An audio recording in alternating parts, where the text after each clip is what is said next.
Good afternoon, friends. Can I have the presentation on, please? I'll quickly go through the slides because that would help us save time.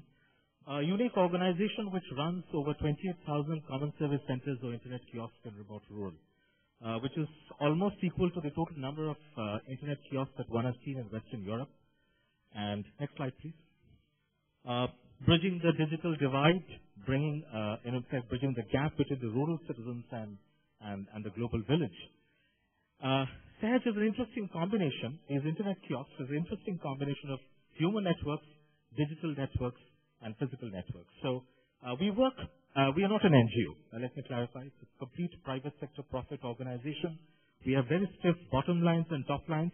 So you're talking in terms of profitability of more than 28,000 common service centers in remote rural in 6 states, run by, not by our employees, but run by village-level entrepreneurs according to the National E-Governance Plan. We have a 50% revenue sharing with them. Next slide, please.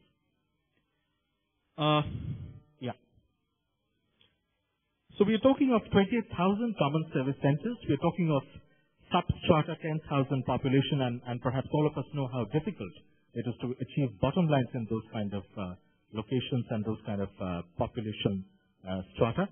Next slide, please.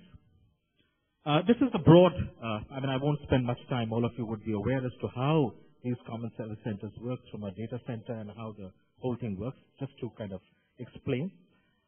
Next slide, please. You will see the number of common service centers, just to give you an idea of the volume of business and the remoteness of the operation. And, till date, we have given our rollout figures, which is a humongous number. As I say, that is almost equal to the total number of telecenters that's there in large parts of Western Europe. It's the same thing as cyber cafes, except it's in a public-private partnership. They're referred to as common service centers. Next. Now, here comes the moot proposition.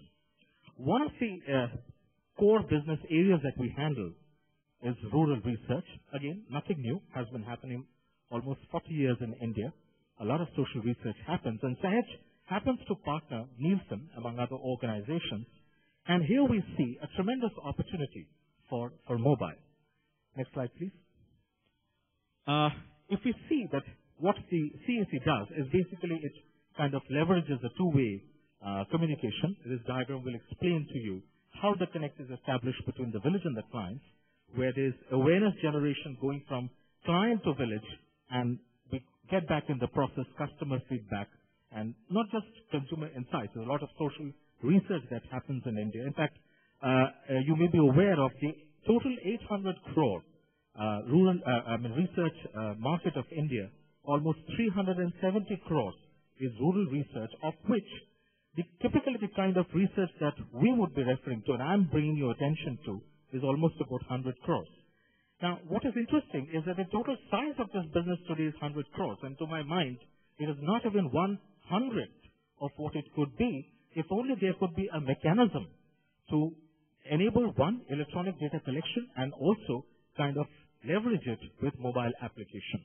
So what we're talking in terms of is cheap, robust, good mobile application, which can increase the intensity, the accuracy, and the turnaround time of a business which itself is to be 100 crores.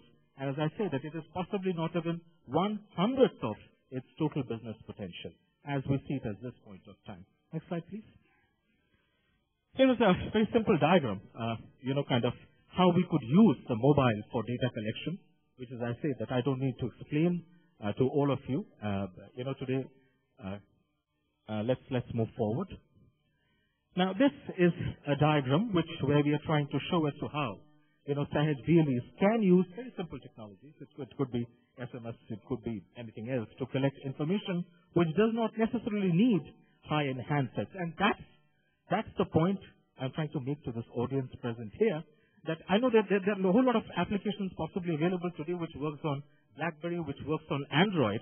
But the question is, and that's the moot question, that if a village-level entrepreneur who barely makes 4,000 to 5,000 rupees a month, often less, then you can't really say that, okay, it works on BlackBerry or it works on my mobile. So my mobile or your mobile is not the moot point. The moot point is, can we create applications?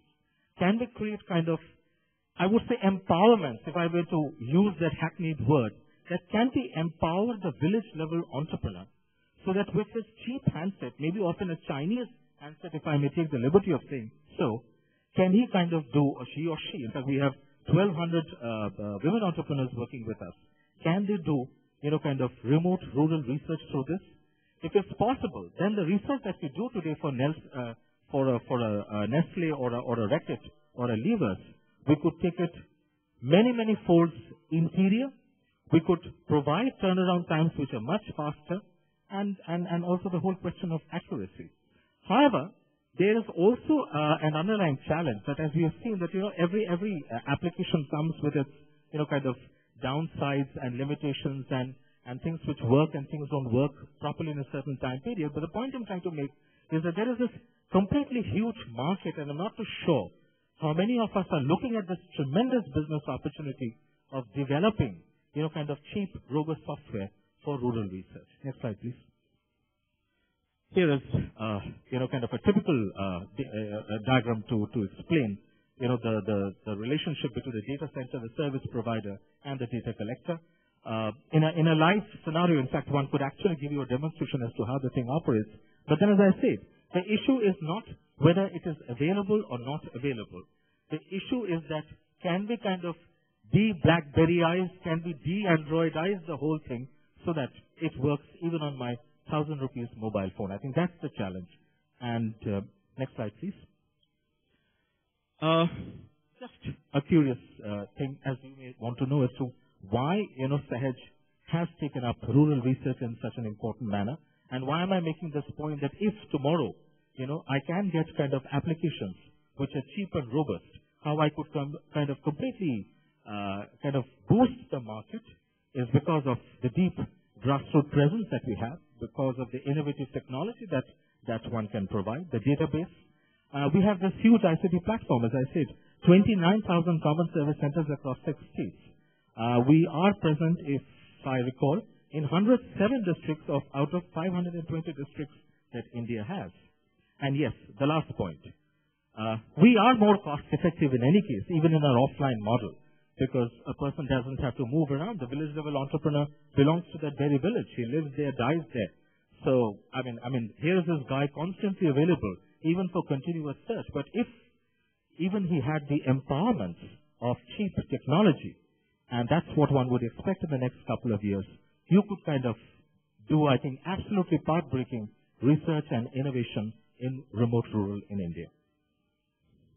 Yeah. That's about it. Thank you.